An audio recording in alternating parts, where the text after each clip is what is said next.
I'm hosting today the event of the Center of Social Work and Innovation and Research. The center is centered within the University of Sussex in the School of Education and Social Work.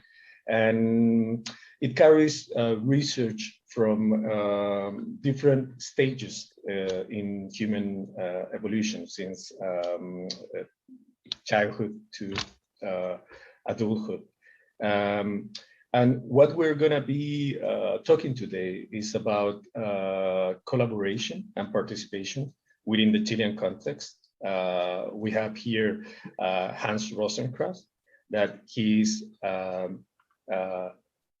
an engineer from Chile that has devoted his life to work in social organizations, and he's the executive director from a large NGO and in Chile that is called Comunidad, and that also carries a lot of different NGOs and try to help them to collaborate within the organizations of different topics that he will be discussing. So I want to leave Hans that he could start. Maybe you have worked, you will work, or you already are working in a social initiative or a charity or an NGO.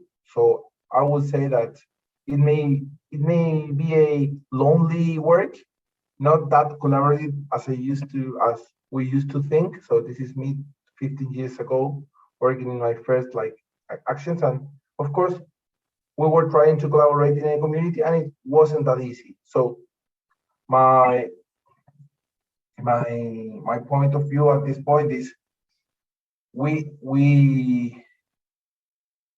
dream with a collaborative ecosystem about how social work, social initiatives, charities must work, but for some reason it does not. So from now I'm going to start explaining about why it does or doesn't, based it in our experience, and then we will show some special, like maybe learnings, lesson learned of the process. So to begin this presentation, I wanted to give it a small context about Chile, my country, and also about my organization, which is La Comunidad de Organizaciones Solidarias. I'll be kind of going to this topic, and then we will enter straight to the presentation about the collaboration in complex time. So maybe many of you know this country is Chile. It's at the south of South America. Yes, we are 20 million people.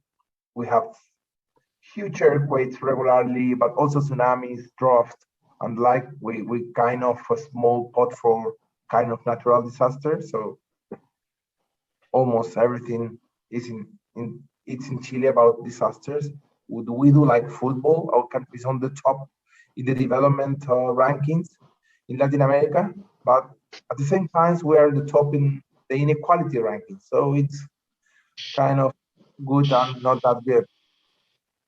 Despite we are on the top of that rankings and also mean per capita income, we are a very segregated society as well.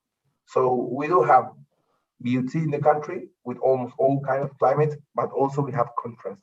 So just few images about Chile, just to let you know, this desert, we have this place is beautiful in the north.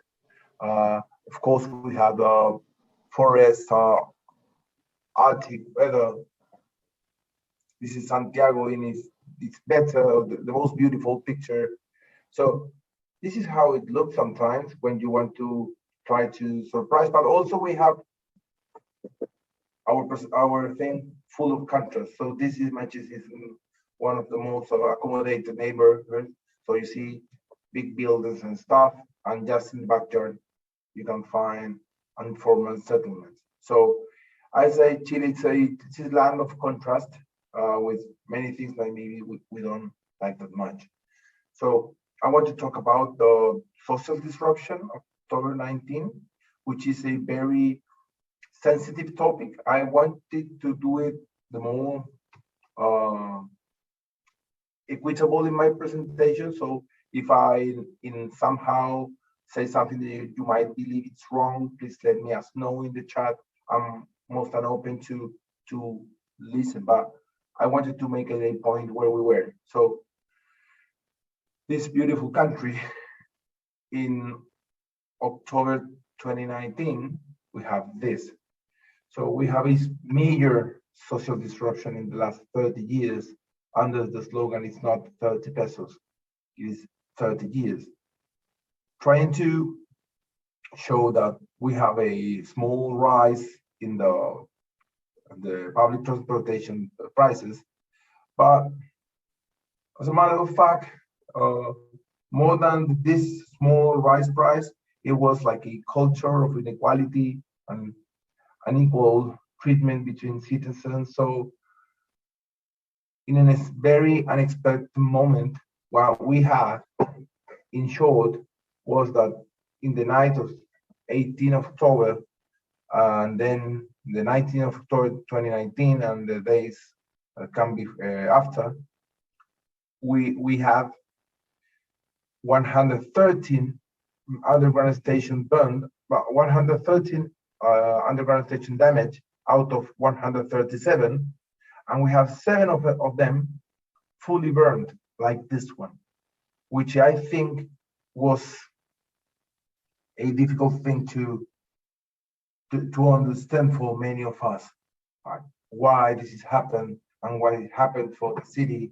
We have full of lootings, full of violence. I think things get a little bit out of control, and then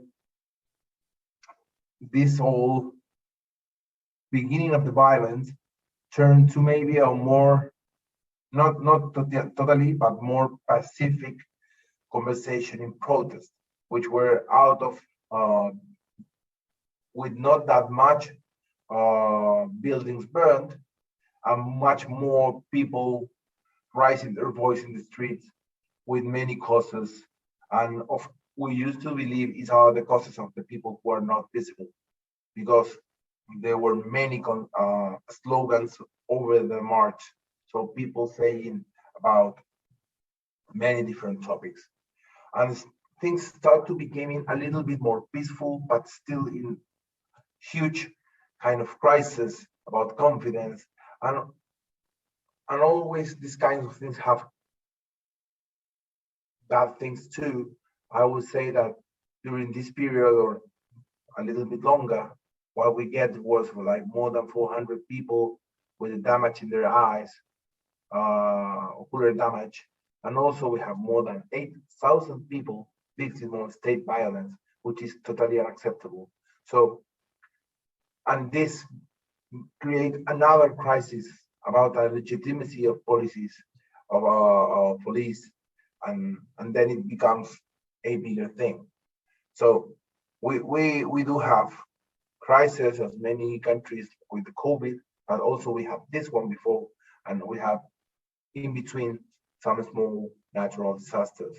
So I would say this period from October 19 to here, it becomes a little bit contagious. It's not an easy moment for a country.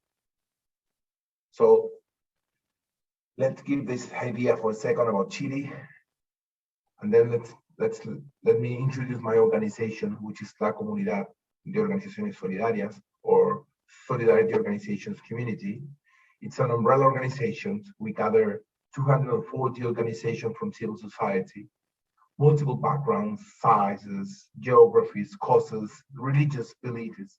I mean, it's very diverse network, but we do believe in collaborative working to eradicate poverty and its causes and achieving more equitable, inclusive, and sustainable country.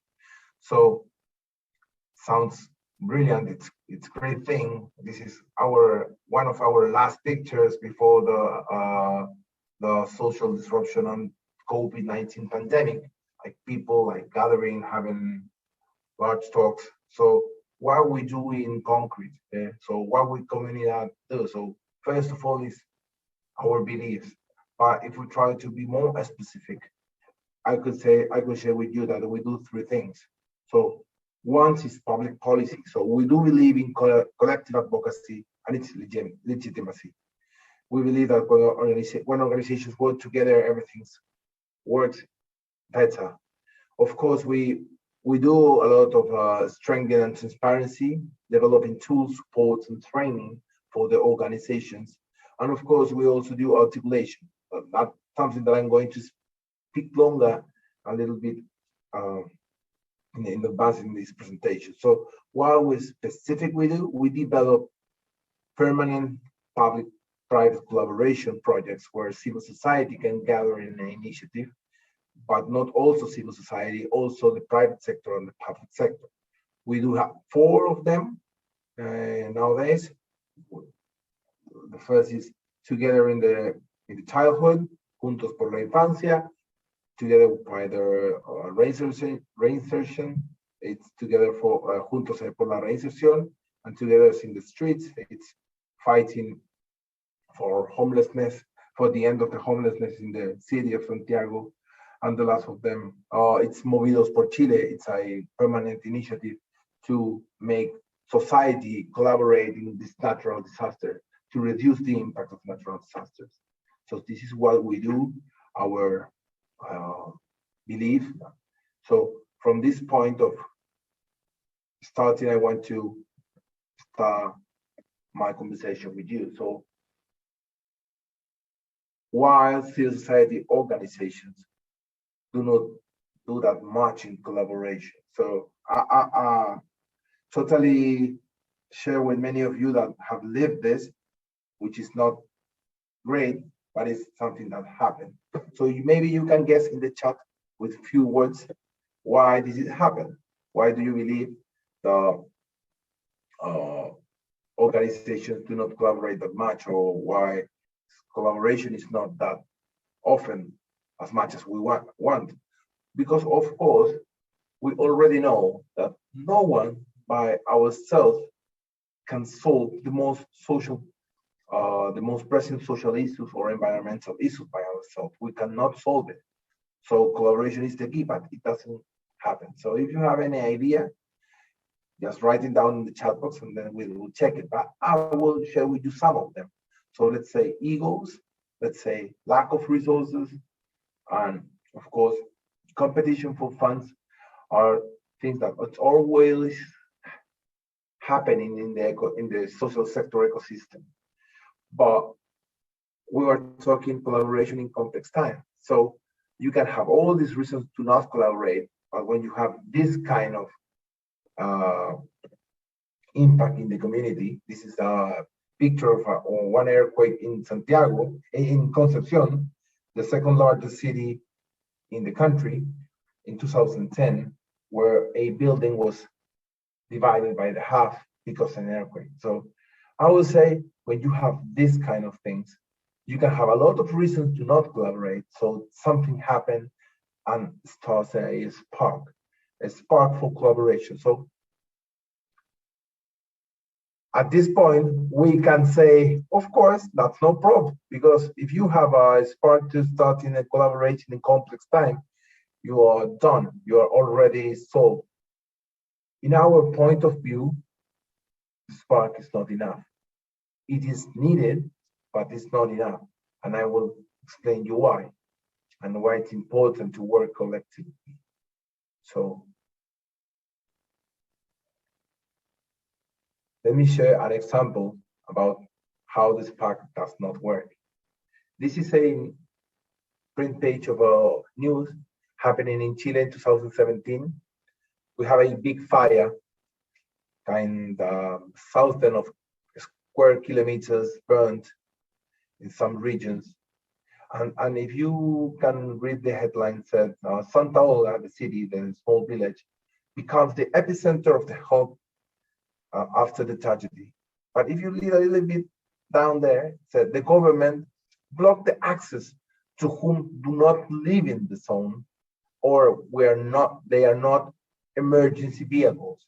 So what we have there, we have tons of people wanting to help, but doing harm because they were just with the spark, taking their cards, wanted to go there and doing something in a complex time. So let's say a spark is needed, but it's not the only thing that you need in a crisis. So let's keep the idea of the spark for a second. So in our experience, or in my organization and my personal experience, I would say the key of this is trust. So it can sound a little bit predictable, yeah, but maybe the not that predictable, not that surprising thing is that trust, it must be created and you have to devote time to do it. So let's explain us explain you let me explain my experience to you about how we do create trust, and the different steps that we are required. Of course, it's plenty of things that are required. Be honest, transparent, and I of course will want to let you know that it's more than the one we are listing over here, but these one are the ones for us become more important in time. Uh, so I wanted to share with you how to build trust in complex time. So my own summary. Let's go one by one. Know each other. So let me tell you an experience we lived down in 2019 in the middle of the conflict. We do have a visit to Chile from Nansen Front Center. So Nansen Front Center is a center for peace of dialogue from Norway. And it happens to be that the director is a Chilean guy who also departed from Chile during the dictatorship to the Norway. So what we had in that moment, it's really a emotional state of untrust in society, where most people do not believe each other, and most people like we're very polarized, like with different beliefs, and no one wants to talk. And if you go to the inner conflict, you will find different social movements against the government, who are the ones in charge of the police, in charge of the rise of the price of the public transportation. So I think it was very tough moments. No one know where to start. So what we had when Nancy came, we helped them, and we were part of a convocation or a large meeting where they create a space to talk, which is maybe can sound a little bit how to say maybe very light, maybe not in the core of the problem. So I would say it depends who are in the chair. So this is not our picture. I would say our meetings were similar to this one that I'm showing to you. We do have social movements, student movements in the room. We have minister of the government in the room. We have civil society leaders, academy, and we start to talk about the conflict. So dialogue creates space to know each other. So we didn't know each other, but we started to dialogue, and we started to find in the reason why people think what they think. And because everything was in the process, and to listen, and I don't want to be romantic with this, was not easy. I would say dialogue in that context is for brave people, because you have many like reasons to not do this, to not be in the room. So some of us were trying to put conditions to be there. Others wanted to know to be gathered in that place. They don't want to be seen with others. But happening the meetings week by week, we started to understand who were the other, where they were, where they came in from, And I would say it's starting to happen the magic of know the others and dialogue. And then nothing I would say was solved in that room, but opens the chances for collaboration at all the time. So know each other, spend time devoting to know the others, the others you mean impactful for what you want to do about collaboration in complex time. It's key. You need to devote time to know the others. And to know the others, you have to shut your mouth and listen with your two ears.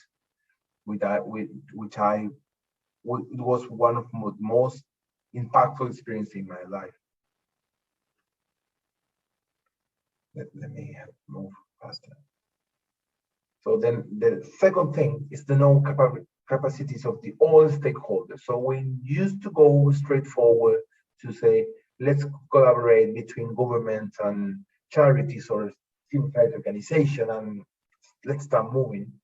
And maybe as many of you in many countries in the world, because of COVID-19 lockdowns, we have major disruption about the income generation in poorest threshold. So many people who gain their money daily in informal markets, they were totally blocked to generate their own income and then to have money to buy their food. So we have plenty of community kitchens everywhere, like this one. They say more than 1,000, I would say totally in the middle of the crisis were more, they were more. So this was the response of the neighbors. They know each other, they know who don't have, they help them each other, they share the few they have or the most they have, and to start to doing things all together for the same territory, which was great, but not enough. So what was the answer of our government, which I believe was with good intention? They say, if problem is food, let's take food boxes everywhere.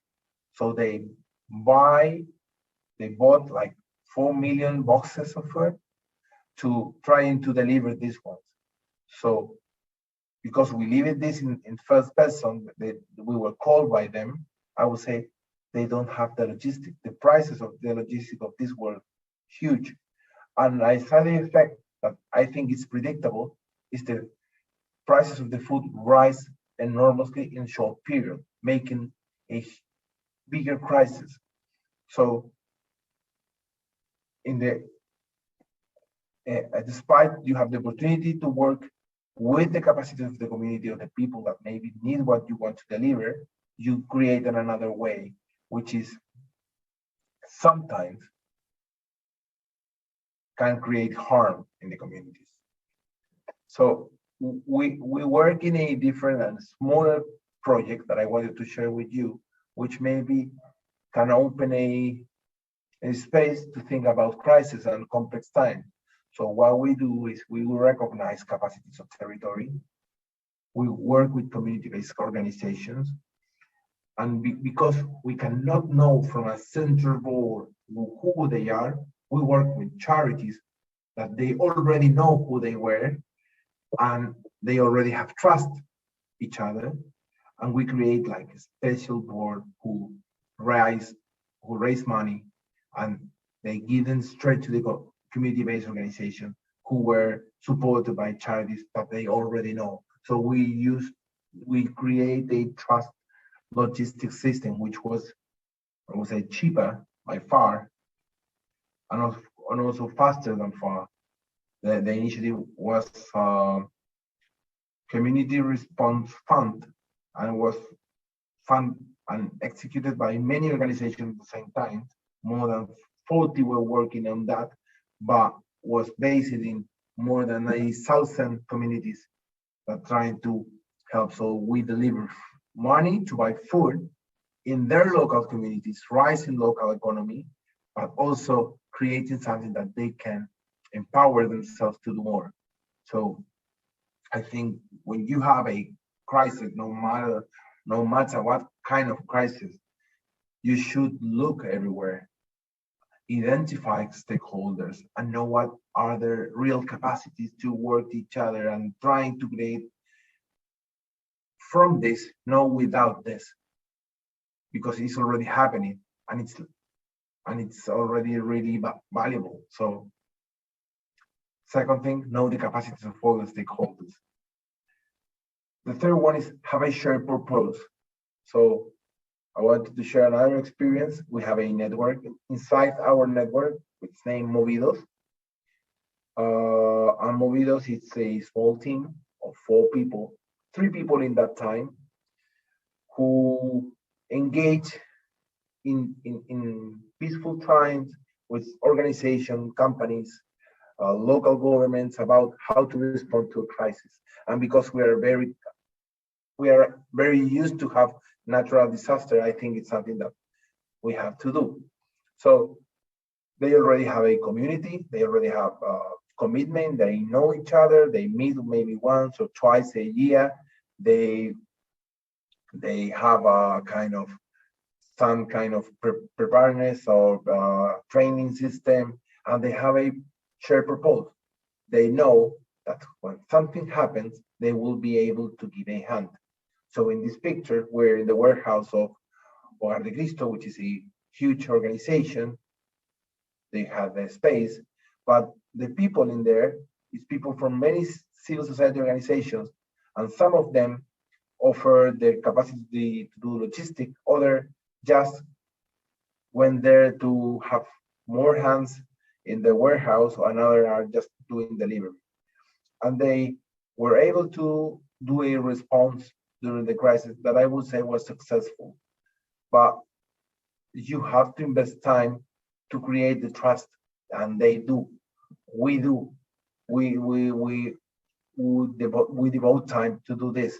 So if we see the small resources with the free people like hired by us, what you can have is during the COVID-19 pandemic, we raised more than 2.5 million pounds. We reached more than 200,000 people. We delivered more than 2 million personal protection elements. We reach all the regions of the country, and almost with zero logistic cost. We do have a, I would say, network of trust. So what we do is we reach money with someone, we deliver by organizations, we already know the territory, and they already engage with this code. So let's back to the topic of this presentation.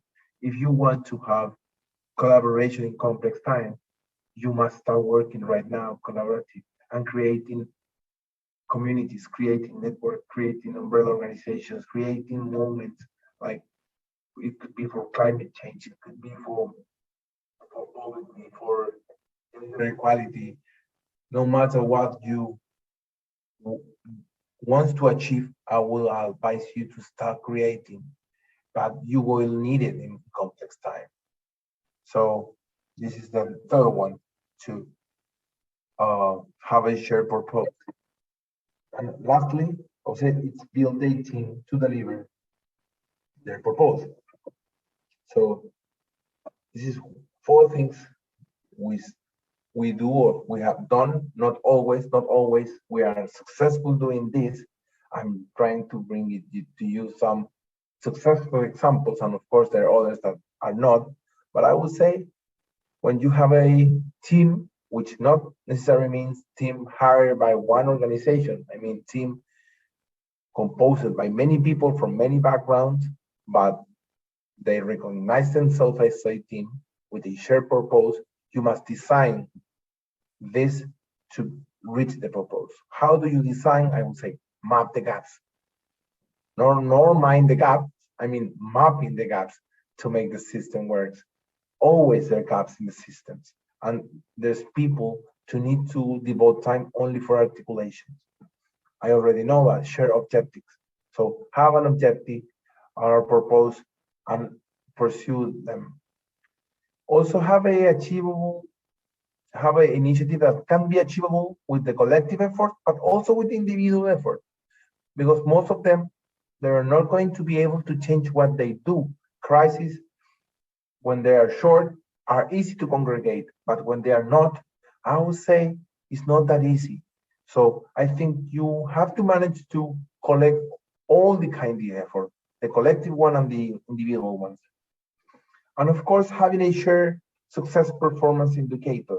I'm not meaning like have a special number, like a magic number, but I would say having something like you can attach and you can keep the team looking at that. And then you can change it. It not hasn't to be right and concrete, but you have something to believe and to control, to monitor, to monitoring and having some kind of information on what you're doing as a resume. I will go for the question at the end. So thanks for your question, and I will take them a little bit later. I'm almost finishing. So this is another experience we do have, which is Juntos por la Infancia, together for the childhood. With the objective we have is improve children and teens in residential care well-being.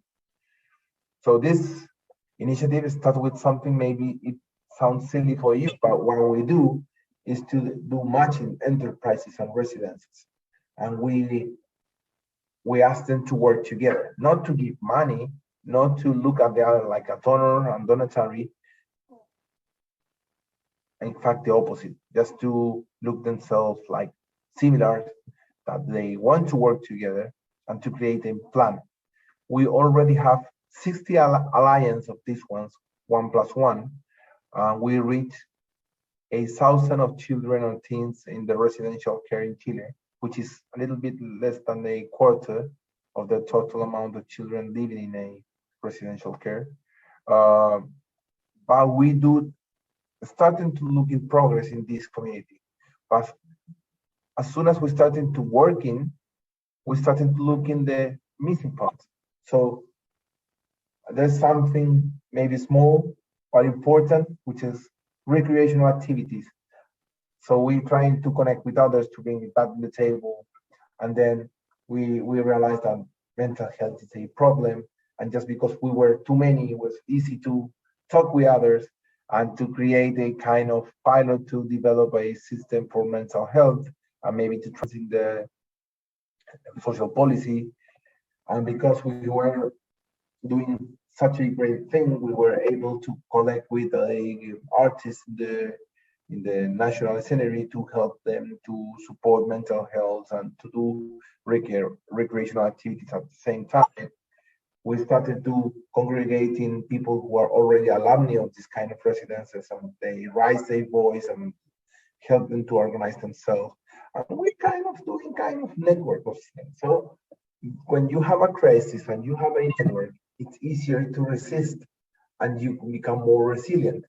So I would say when complex times comes, you are better prepared to face them.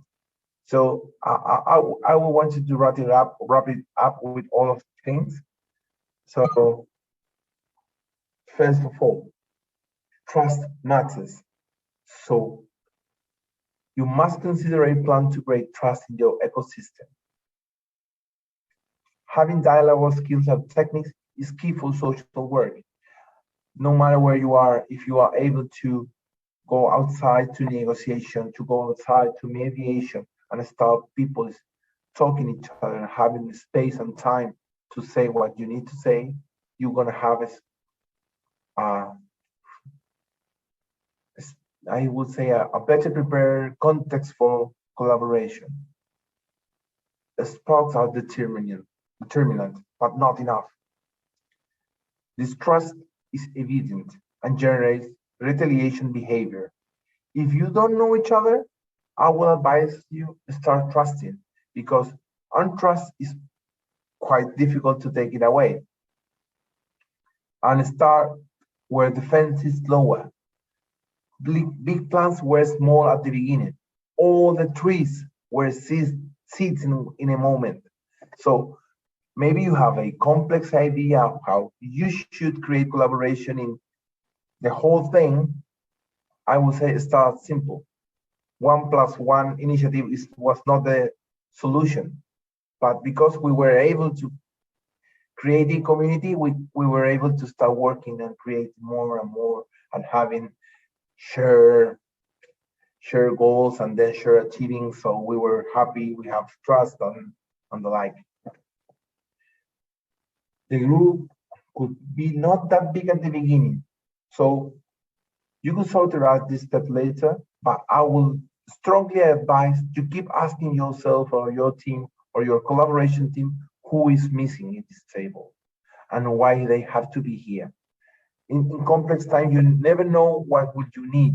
So I would say, keep asking who is not in the table, who do we need, we should invite to this conversation. You might be wrong or incomplete at the beginning. Stick yourself to the purpose, not the outcomes. You might start to getting in love with the outcomes and then the purpose can be lost. So can get lost. So I would say you might be wrong at the beginning. It's normal. But if you leave time to know each other, to dialogue, and you know that there's no silver bullet teams like the one who can do everything. So you will realize that collaboration that works on one topic might not work in the others. I will say, if you devote time to forms are more important than goals, you will achieve. Maybe not today, but by sure later, and you will achieve collective in complex time. So this is it. Thank you very much. I hope my English was not that dusty. Long time we don't use it. So this is it. So if anyone want to have questions, I will have some on the chat box. I'm going to stop sharing my presentation. Thank you, Hans, for your presentation. I think it's very interesting, especially because in Chile we have been living a process of change with the process of creating a new constitution, the issues that we're having, for example, in the south of the country right now, and in the north, that I'm not going to explain it, but I think that dialogue and the way that we construct that dialogue is a very, very important message, and the coordinates to construct that dialogue. So I think Sam did a very interesting question, and I think is connected with the role of civil society and the government, which I think is also a discussion that's been very developed, especially thinking about a new constitution and thinking about new services. For example, in my topic, within the children's services in the country, this has been a main issue. What is the role of the civil society, and how this process can affect also the responsibility that the government has in some of the political and the social processes that we're living in. What are your thoughts on that, and what do you think that civil society fulfills in terms of roles?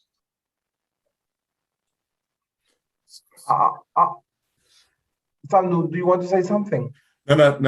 I didn't know whether that was. I do have some views about that. The problem. It's not a problem, and that was a great presentation, Hans. And don't worry about the English, mate. That was great. But I worry sometimes when we leave everything to communities, to charities, because it does leave governments off the hook, and it allows for private money to come in. For example, you may not know, but there was a big thing recently about, in terms of social care, the amount of money that children organize. Felipe, I'm sure that you've come across. I think it was millions of pounds that they've made children organizations out of the care of children. And that's my worry, that if you leave government out of it, they're off the hook. And particularly governments like the one that we have here in England. I'm at real disadvantage of what you, Hans, and others know of living there in your lived experience. But my worry is that if we just allow governments to step out, they do, and they allow private capital to come in, and private capital don't do almost anything because they're good people. They do it because they make money. So let me share something, maybe talking both questions, but I will share something. It's my belief. I would say the righteous, the goodness is not something like it's only in one sector. And the same with the bad. So what we have present here with the crisis is, do you have good ones, governments, good civil public servants who are doing great job, and you have some of them that are not like this. You do have great charities, and you have some of them not. So, and you have great companies as well doing great, and also there's creating huge crises all over the country. So I wouldn't put all the madness in one sector and all the goodness in another. So I would say this kind of conflict in complex time, you need everyone. I would never let state out of the equation. We do work a lot with the state, and we try to engage them in everything. What we do, but I would say we want to be aware of our own problems in our sector. So legitimacy, transparency, how you have the governments to decide by your own constituency of your organization how to deliver social provision. It cannot be influenced for the one who is giving the money, let's say an example. But you have to have this in place in your governance. You cannot just having this so loose, because you're going to lose legitimacy. And then you cannot call anyone to start doing collaboration, because you are in a position, you are in the social sector, in a position where power distance makes a problem. So do you need to start to having your, I would say, point of view, your proposition, your social proposition, and stick to this, to your vision, to what you can do, and then call others and have a proper governance to do this. And then with the governments, it's the same. I will say I had so really great people working long hours during the crisis, like with madness, like every day until 11 o'clock, and then start from 5 a.m. working, like devoting their life to the crisis in the government, in this government. And people, they don't care a comma, they don't mind. So I would say what we can do is to enforce the check and balance everywhere, to keep the communities with not that distance in the power to take decision, involving them, pushing for participation everywhere, and trying to be the more influent in that mode. Because you always going to have like these black places where you don't have what is happening there. But I almost find in everywhere a space for trust.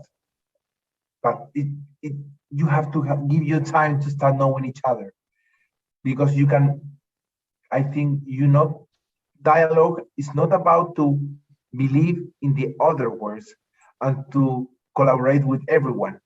It's about to say what you need to say, and the others to listen this, and to start to creating a better comprehension of the situation of the others. And this, even when you think differently, you can make you collaborate. So I think it's something in the middle of everything. I wouldn't take government out of the hook. I think we need better governments everywhere. We do need better civil society and better private sector. These social and environmental issues are so big that you need everyone in the room, but not in every form. So I think it's something that it's contagious. I mean, it's not easy to get, but it is. That's something that we should try to engage oftenly to getting these things improved. I don't know if I answered the question, but I'll do my best. No, no, you did, and I agree with you that one of, you know, if you take a purist view that you can't allow private capital to make a way, sometimes actually then what you're doing is saying, well, we'll do nothing then, because we have to allow. I just worry that we need to be aware that private capital isn't always there because they're good people. They're there because they're there to make money. And that doesn't mean to say that governments are great. You know, all governments are bad. I just think that we have to hold them to account, and also be aware that once the crisis is over, what happens? You know, does the caravan move somewhere else and to another crisis? What's left behind? And that's my worry. But no, you made a good point, and well made. I think that's very interesting, Hans, if you could talk about the work that you guys do in policy, because I think that there is a scaling up in terms of the knowledge that you build in this process, because as a large NGO, you participate in different aspects of social society. So you're building knowledge all the time, knowledge on how to, for example, deal with how to give boxes of food to people, the logistic, and that all of that is specific knowledge. There is a process that where you guys have conversations, for example, with people in the government to scale up that knowledge so they can use it for install it in policy, or in actual policy, or in changes in policy? I do think we do all the time, but also I would say this period, like this last 4 years, are not that common like other periods. So we were kind to managing the COVID crisis for 2.5 years, like mad, and we, as I told you, we started to doing as a country just a little bit, leaving the communities alone by themselves, and then because we wanted to help them, we the helpers came to give them, and then everything becomes, I would say, we do harm in the process. So then we configure new kind of collaboration initiatives and like, just to involve local economy, just to involve community, just to strengthen them, to make them participate, and then to be strengthened at the end of the crisis, as some was saying. But then when the crisis started to end, people changed the focus. So what I will say is, we should have to keep this knowledge. We should have to keep it all the time, because we know we have other crises at the, not because we are negative, because it's Chile, natural disaster happening. We know other disasters happening. So I will be very conscious to keep all this knowledge, to bring it to another government who is already in charge. And when a crisis happens, say, hey, don't go with the boxes. Don't go with this kind of truck with help for the one who don't have. Just trying, because we already experienced this, just with this whole knowledge we accumulate in the process, we will try to influence, to change the things, to empower communities, and just to do what they need with what they ask, what they ask us to do. Be more respectful with them. No, be the one who has everything, all the goodness to the community. So I think this kind of knowledge does not keep in the story, like, because the government changes every 4 years, most of the time they don't get this. And even now we are starting to create like conversations with the new government, explaining what we do, being available for them when they need, and then I think trying to keep this, and of course writing documents, systematization, of the information we already have, and like I think I wish it could be more like you ask Felipe, but it's not. It happened like it's difficult to government to learn, I would say, because they are changing and stuff. And I don't know if anybody has any other questions, but I do have one. Like, what do you think by your arguments? What is the role of the the civil societies in the role in terms of the whole society, in terms of how do we develop public policy and all these changes that we have been talking? What do you think is the role of it? Could you say it again, the last thing? What do you think is the role of the civil society in the process of creating governments?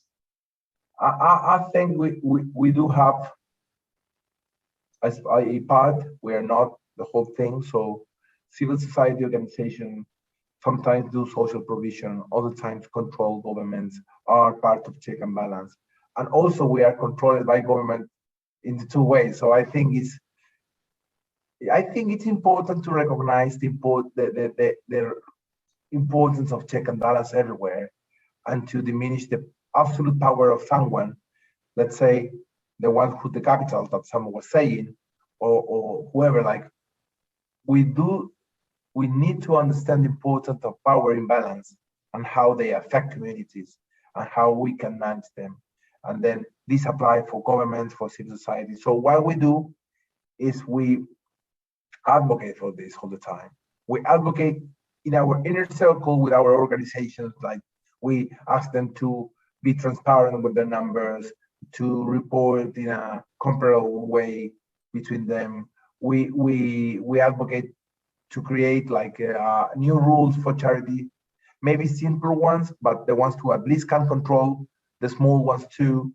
I think it's something that you should be aware, and this started to create kind of governance in the country as well. If you do the same with the government, with the expenditures, let's say I was involved in a commission from the finance ministers 2 years ago, and what we found, or like researching, is that difference for the same health service in different public hospitals have 1,000% difference between the same specific health services.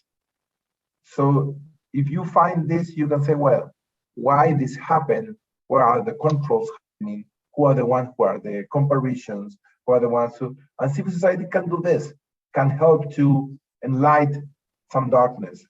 But we are not the police. We are not the main control of the government. But because we care of these pressure issues, we started to understand. So I would say one of the things that we have to do as umbrella organization is to advocate for participation, advocate for participatory spaces for everyone, to have transparent information, public and free transparent information, not just the one they want to, or we want to share, the one that's good for society. Thank you. I don't know if there is any other questions for Hans. No? So if not, I want to thank and read Henglen, Lisa Chen, Abanca, Felipe, and all the team of the center for the invitation, of course, the audience we have here. And I would say that this is only our small part of the whole thing, the one that we can see, but I think it's important to realize our own limitation. So this is only our small part of the scenario that we can share with you. I guess you have great experience in the other side about the academy, about. No, I think that there is a need to create bridges between the people that is doing the work and academy, and the people that is creating policies. Those bridges, I think this encounter tries to build on that, try to build on on the different process or the different views. Juan, you're putting your hand, please comment. Hello there, everyone. I've been listening to it. Can you hear me, first of all? Yes, yes. Yes. So I'm not sure whether anybody can see me because I can't see anybody else other than yourself and Hans. My question was simple, really. Hans hasn't sort of mentioned Boric, and I was just wondering what his thoughts are on Boric's presidency and the hopes for that you know it might be the dawn of a new Chile. I think it is a contention question, yes. So it depends on your political preference. But I would say what we have here is a major change in the political axis in the country. So we do change. They say they send to get the pension to the most of the politicians because they change the generation. So most of the people of the government now, it's young, have different views.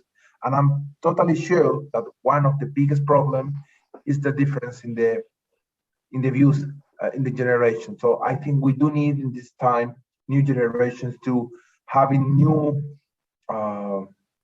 sides of what is needed. And of course, all of us want that's the best for the Boric period, and they, at least I can talk by my organization, we want them the best for them, and we are available to help them. So I think a change is always a good news and if it's happening in democracy. So this kind of change, I think it's good news. It's good thing for the country. If he's going to be success, it's in his hands, and everyone who can do something to support this period. But I wouldn't imagine other scenario for Chile right now. I think what we have in hand, the big changes in the writing process of the constitution, I think all of new views of the country are needed. Otherwise, we're going to keep with the same, attached to the same rules, the same belief that bring us to this big social disruption that it only was the evidence that we are leaving people behind all the time and systematically. And I think this is not good for any society, and that's why Chile is that so segregated community. So I profoundly wish this happened. This new change brings everything good for our country with these new views, and if it's the right moment for the president, I think they will need many of us trying to help them to succeed, because of course we are in a complex time. Still, we have money and financial problems. The country, we still have the effects of pandemic. We are in the middle of this rewriting constitution process. So I think it's not going to be our easy time for being president. So of course they will need the support of the society, and I think at least the many of the things of their plan, of the government plan, are aligned with many civil society organizations. So we wish the best for him.